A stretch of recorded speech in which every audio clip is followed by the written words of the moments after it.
Oi, hoje eu vou falar para vocês sobre uma das folhagens que eu considero mais bonitas de todas.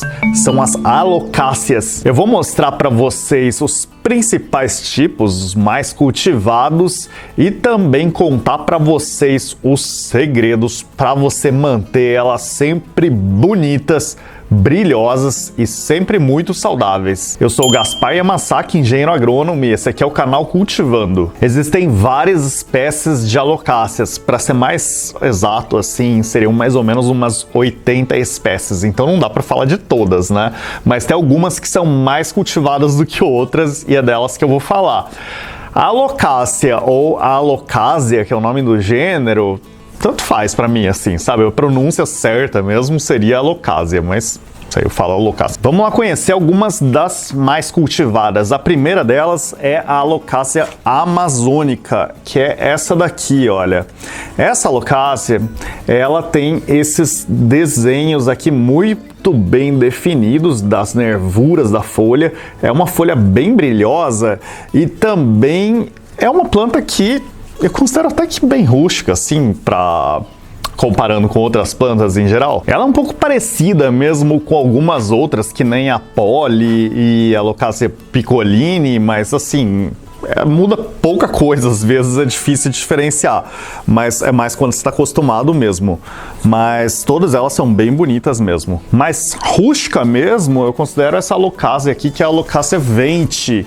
Essa daqui cresce bem vigorosa mesmo, ela tem um caule bem grossinho, digamos, e ela solta bastante broto lateral. Ainda não tirei mudas dele, mas essa daqui cresce bastante. Eu diria que é fácil de cuidar. Eu acho que é a mais fácil de cuidar de todas, eu achei. Ela é nativa de Nova Guiné. Outra alocácia que está aparecendo bastante hoje em dia é a Alocácia cúprea. Essa alocácia aqui é uma alocácia que, assim, as pessoas dizem que é uma planta de casa de vó. Cúprea porque ela tem esse aspecto metálico aqui, meio que lembra um cobre mesmo. E ela tem um nome aí de pulmão de aço. Tem uma outra também que se chama Dragon Scale, é escama de dragão. É tudo assim, coisas que lembram esse formato aqui da folha e a grossura da folha, que é bem mais grossa assim do que as outras, né? Principalmente a Dragon Scale é mais grossinha mesmo. Mas é bonita, né? Bem brilhosa mesmo. E essa outra aqui, a Alocácia reginula Black Velvet. Black Velvet significa veludo preto. Não preciso explicar muito o porquê, né? As folhas são escuras e a textura lembra mesmo um veludo. Parece uma folha meio peludinha, mas eu não consigo sentir pelo nenhum aqui. De qualquer forma, essa planta aqui, apesar de ela ser muito bonita, eu achei ela a mais difícil de cuidar, assim, dentre as que eu já tentei cuidar. Aliás, essa daqui são algumas daquelas Dragon Scale, que mesmo a pequenininha já tem a folha grossa mesmo, né? Essa daqui o Vitor fez mudinhas, tirando aí brotos laterais que aparecem. Tem dois vasinhos aqui. Todas essas alocáceas se destacam mesmo pela beleza das folhas dela e do pecíolo aqui, do talinho da folha, né? Mas elas também, eventualmente, podem formar flores, né? Que nem essa daqui formou uma flor aqui. Eu particularmente não acho essa folha muito chamativa, geralmente eu nem percebo que apareceu a flor, assim. Algumas dessas flores lembram um pouquinho aí um copo de leite, porque é da mesma família, mas não é muito chamativo não, viu? E a maioria das alocáceas, apesar de terem essa carinha levemente enjoada aqui, elas são relativamente fáceis de cuidar. E eu vou ensinar para vocês aqui os principais segredos para que elas possam ficar sempre bonitas. E o bom é que elas toleram algum errinho de vez em quando, viu? Mas antes de eu ensinar como cuidar delas, não deixa de dar um joinha nesse vídeo. E se você ainda não for inscrito no canal Cultivando, não deixa de se inscrever clicando no botãozinho aqui embaixo, e aproveita e clica no sininho também que aparece para você ser avisado assim que eu postar um novo vídeo aqui no canal, assim você não perde nada. A maioria delas é nativa da Ásia tropical, ou seja, lá do Sudeste Asiático, assim, digamos, das ilhas também que tem lá naquela região. Mesmo a alocácia que a gente chama de amazônica, ela não é da Amazônia não, viu? Essa daqui é uma planta híbrida, resultado de um cruzamento aí intencional entre uma espécie e a outra, que formou essa planta aqui, que fica com esse visual tão bonito assim. E vem da Ásia também. E lá nessas regiões, elas crescem nas florestas úmidas, ou seja, elas gostam de muita umidade do ar. E quando elas são levadas para casa, isso não muda, elas continuam gostando de um ar bem úmido. Isso é muito importante para você manter elas bonitas, porque se você manter elas num lugar com corrente de vento constante, ou então lá na frente do vento do ar-condicionado, assim no talo, ou então no ventilador durante o dia inteiro, ela tende a não gostar não, viu? Até porque se estiver ventando demais, a tendência é que as folhas se quebrem, né? Que você pode ver assim, que em termos de estrutura da folha não é tão firme assim, né? Aliás, se você sentir que a folha tá pendendo demais, tá meio perigoso da folha começar a querer cair, aí o ideal é você usar um palitinho como um tutor. Esse daqui é um palito feito de tutor mesmo, né? E aí você pega aqui esse palito, finca e prende aqui com um araminho de pão. É que eu não tenho nenhum aqui, eu acho. Ah, o Vitor pegou um araminho aqui. Só cortar aqui, né? E aí você vem aqui nesse talo e prende aqui. Assim, você garante que essa folha não vai quebrar assim com muita facilidade. E para aumentar a umidade do ar, nem sempre é uma tarefa tão fácil assim, né? Mas colecionadores de plantas aí raras, principalmente, usam aí umidificadores de ar que ficam ligados o dia inteiro. É muito frequente você ver isso. Mas em casa mesmo, o mais prático que eu considero é você escolher um local que não tenha vento assim, né? E que tenha luminosidade interessante, boa para alocar aí. E aí você coloca ela agrupada junto de outras plantas, próximo a várias outras plantas com as mesmas necessidades, e assim você consegue manter uma coisa que a gente chama de microclima mais úmido. Você cria aí um ar mais úmido em volta dessas plantas. Uma coisa que é importante para vocês prestarem atenção é que quando começa a esfriar, assim, tudo bem, depende da sua região, mas se começou a esfriar bastante e as folhas da sua alocácia mais velhas, principalmente, começaram a ficar meio amareladas ou então começaram a morrer, isso pode ser um sinal de que a planta está entrando em dormência, porque como ela vem de um clima muito quente, ela, assim, pode acabar dormindo durante o inverno e aí ela fica aí, às vezes, até mesmo praticamente sem folha nenhuma. Mas se tudo der certo, ela volta a ficar ativa assim que o clima voltar a esquentar, então não vai jogar ela fora, hein? Mas é claro que assim, se isso acontecer e você sentir que o bulbo aqui embaixo ficou todo molenga aí, tá todo cheirando podre, aí esquece, porque a planta infelizmente acabou morrendo. E não, ela não é uma planta anual, essa daqui, por exemplo, essa planta aqui eu tenho deve fazer uns 5, 6 anos, então ela não é anual não. E quando eu falo que ela é uma planta que veio de climas quentes, não confunda. Calor é diferente de sol. Uma coisa é a planta gostar de ambientes com clima quente, outra coisa é ela ficar no sol pleno. Essa planta, ela cresce naturalmente debaixo aí das florestas, então ela precisa de um ambiente com sombreamento. E sombra não significa escuridão também.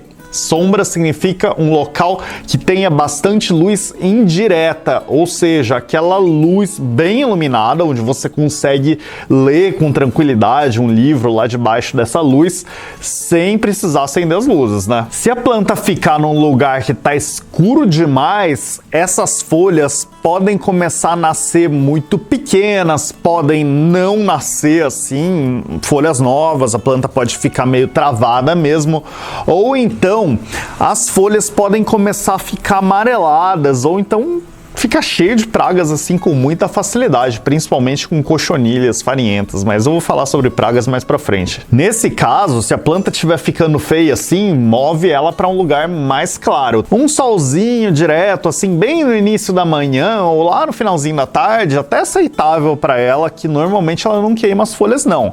Mas se ela receber sol demais direto, as folhas dela podem começar a ficar com manchas amareladas e que ficam mais esbranquiçadas, escuras. Essas manchas onde bate mais sol são um sinal de que essa planta tá queimando as folhas. Nesse caso, é claro, mova essa planta para um lugar um pouco mais sombreado, tá? Aí, antes de eu contar para vocês como adubar as alocáceas, eu queria convidar vocês para me seguirem lá no Instagram, em @canalcultivando. Lá eu posto alguns conteúdos um pouco diferentes, também posto um pouquinho sobre o dia a dia e abro caixinhas de perguntas para vocês poderem tirar suas dúvidas. Para adubar, de preferência, escolhe aqueles adubos que são para folhagens. E os adubos, existem vários tipos de adubos que vão muito bem para eles. Existem aqueles adubos que parecem um salzinho que você coloca em cima da terra e rega em cima, ou aqueles líquidos que você dissolve na água e depois rega. Esses daí são os adubos solúveis, vão muito bem para elas, se você fizer certinho. Ou então você tem aqueles adubos que são de liberação lenta, que nem esses coates aqui. Esse coat você deixa aqui na superfície do vaso, eu não vou colocar porque já tem aqui, olha. Você deixa aqui na superfície do vaso e à medida que você vai regando essa planta, ela vai soltando aí os nutrientes bem aos pouquinhos e ele dura vários meses, isso que é bom, é muito prático assim.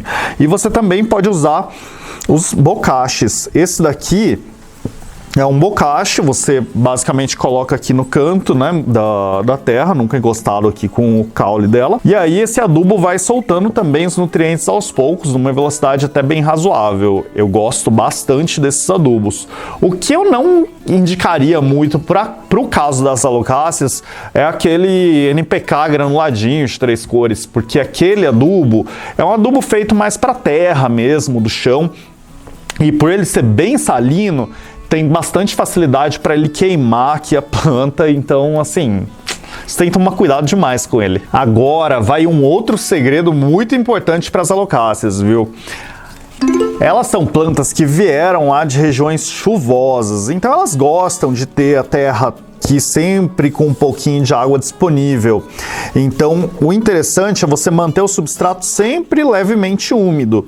Agora, uma coisa é ele ficar úmido, outra coisa é ele ficar encharcado. Essa terra aqui não está encharcada, tanto é que o vaso está leve. E para garantir de que a terra não vai ficar encharcada, a primeira coisa é você procurar por substratos que sejam bem aerados. Olha, esse substrato é até um pouquinho grosso. Você vê que ele é um substrato relativamente grosso e isso facilita para ele não encharcar. Agora, se você pega uma terra do chão, assim, ou então você pega uma terra vegetal que não é muito boa, a tendência é que ela segure água demais e aí a planta acaba dando uma sofrida mesmo. Outra coisa importante é você sempre escolher vasos que tenham uma boa quantidade de furos de drenagem. Você vê que tem bastante furo aqui embaixo desse vaso, né? E também, se você estiver usando pratinhos, jamais deixa a água aqui empoçada embaixo, achando que vai ser um vaso autorregável, porque isso não é ser vaso autorregável. Isso aí é você matando a planta afogada mesmo. Ela vai apodrecer. Para você saber o momento certo de você voltar a regar a sua alocácea, usa a sua digital. Então você pega a sua digital aqui e dá uma leve cavocadinha aqui no substrato. Se você sentiu que o substrato ainda tá melecado, ele tá assim, parecendo empapado, então espera um pouquinho mais. Agora, se você sentiu, eu acho que nesse vaso dá pra ver melhor, se você sentiu que o substrato tá soltinho já e ele só tá um pouquinho úmido ainda, então você pode voltar a regar ele. E quando você for regar, pode molhar bem. Esse daqui ainda tá úmido bastante ainda, então vou esperar um pouquinho mais para regar. Uma outra forma de você saber se o vaso está ficando encharcado ou não é aquilo lá que eu falei, né? Você levanta o vaso. Se você levantar o vaso e sentir que ele tá muito pesado, isso não é um bom sinal. Assim, não é que não é um bom sinal, não é um bom momento para você voltar a regar de novo. Isso significa que ainda tem água demais lá. E uma outra coisa que pode causar podridão de raízes, encharcamento, é quando você escolhe um vaso grande demais para uma planta. Então você pega, por exemplo, essas mudinhas aqui e passa para um vaso aqui desse tamanho, você acha que a planta vai crescer mais rápido, mas não é isso que acontece. A planta fica perdida lá no vaso e por ela não ter raízes suficiente para puxar essa água, a terra acaba ficando encharcada por tempo demais e aí você aumenta muito as chances de a planta ficar travada e com podridão de raízes. Então não faz isso não, viu? Quando você for trocar de vaso, troca para um vaso um pouquinho maior e não muito maior. Agora vamos falar das pragas. Mas antes, se você gosta do canal Cultivando, você adora o nosso conteúdo, então eu convido vocês para se tornarem um membro do canal. É só ver aqui, clica lá em Seja Membro para você poder conhecer mais sobre o que é ser membro. E também, sendo um membro, você apoia a gente, ajuda a gente a continuar produzindo conteúdos para vocês, sempre com qualidade. E você demonstra todo o seu apoio para o nosso trabalho. Um dos maiores problemas de pragas que acontecem nas alocáceas é o aparecimento de ácaros, principalmente nas alocáceas dessas daqui que tem folha mais brilhante, mais escuras. Pelo menos na minha experiência, assim. Essa alocácea amazônica, a picoline, a poli, essas plantas começam a ficar com umas pintinhas às vezes, e essas pintinhas amarelas podem indicar a presença de ácaros. Esses ácaros estão sugando lá a seiva nos pontinhos e aí começam a ficar essas pintinhas. Se você prestar bastante atenção, você consegue ver, às vezes é no verso da folha, você consegue ver aí umas teinhas ou então uns bichinhos mesmo andando em cima das folhas. São bem pequenininhos mesmo. Para você prevenir, em primeiro lugar, como que você faz? O ideal é que se você for regar a sua alocácea e ela estiver do lado de fora de casa, e você molha as folhas de vez em quando, bem assim, tanto o verso quanto a frente da folha, para que esses ácaros sejam derrubados no chão. Isso ajuda bastante. Agora, se ela está no ambiente interno, você pode dar uma boa borrifada de água pela manhã, de vez em quando, para que a água escorra um pouquinho e assim você diminui as chances de infestação de ácaro, porque ácaro aparece muito mais na época mais seca, quando está faltando umidade do ar, do que quando você tem uma umidade mais alta, está na época chuvosa. E para matar o ácaro, uma vez que ele já está lá, uma calda de óleo mineral geralmente consegue dar uma segurada boa aí. Outra praga que é relativamente comum aparecer nas alocáceas é a cochonilha farinhenta. Às vezes elas começam a aparecer aqui no caule, começam a aparecer principalmente aqui mais na base ou então no talo aqui da folha, né? Tô chamando de caule, mas no pecíolo aqui da folha, né? E também às vezes aqui em cima das folhas também ou no verso delas. Então presta atenção quando você for regar a sua planta para ver se não está aparecendo aí uma cochonilha. Se estiver aparecendo, você pode usar aí, por exemplo, uma calda de detergente que geralmente consegue dar uma controlada. E é claro que você também tem as opções de alguns inseticidas químicos que sejam para jardinagem amadora, que geralmente eles controlam bem também. Mas uma coisa que eu alerto vocês é de que essa história de ficar aplicando calda de detergente a cada 15 dias, isso aí é uma furada, viu? Porque você vai detonar com a sua planta. Aliás, depois de você aplicar calda de detergente, sempre procura lavar a folha depois de umas 3 horas. E nunca faz isso sob sol direto, assim, sol muito forte, porque senão você pode queimar mesmo as folhas. E também outra coisa é que o detergente, ao mesmo tempo, ele tem também um pouquinho um efeito colateral, que ele tira um pouquinho do brilho das folhas, porque ele remove um pouco a camada de cera que envolve aí a folha e protege ela também. Então não faz aplicação à toa, só aplica quando tiver problema lá. E por último, um alerta, que é porque as folhas e a planta como um todo da alocácea tem uma substância chamada oxalato de cálcio nela, porque ela é da família das aráceas, assim como boa parte das plantas que a gente cultiva dentro de casa. E essas plantas têm essa substância que é tóxica, então se você ingerir as folhas, comer, mastigar, engolir, isso pode fazer muito mal. Então, se você tiver animais que mordisquem as folhas ou mexam demais, ou se você tiver criança pequena que vai lá, enfia as coisas na boca, é melhor você deixar essas plantas bem longe do alcance delas para evitar qualquer problema, né? Espero que vocês tenham gostado do vídeo de hoje. Até mais, tchau, tchau!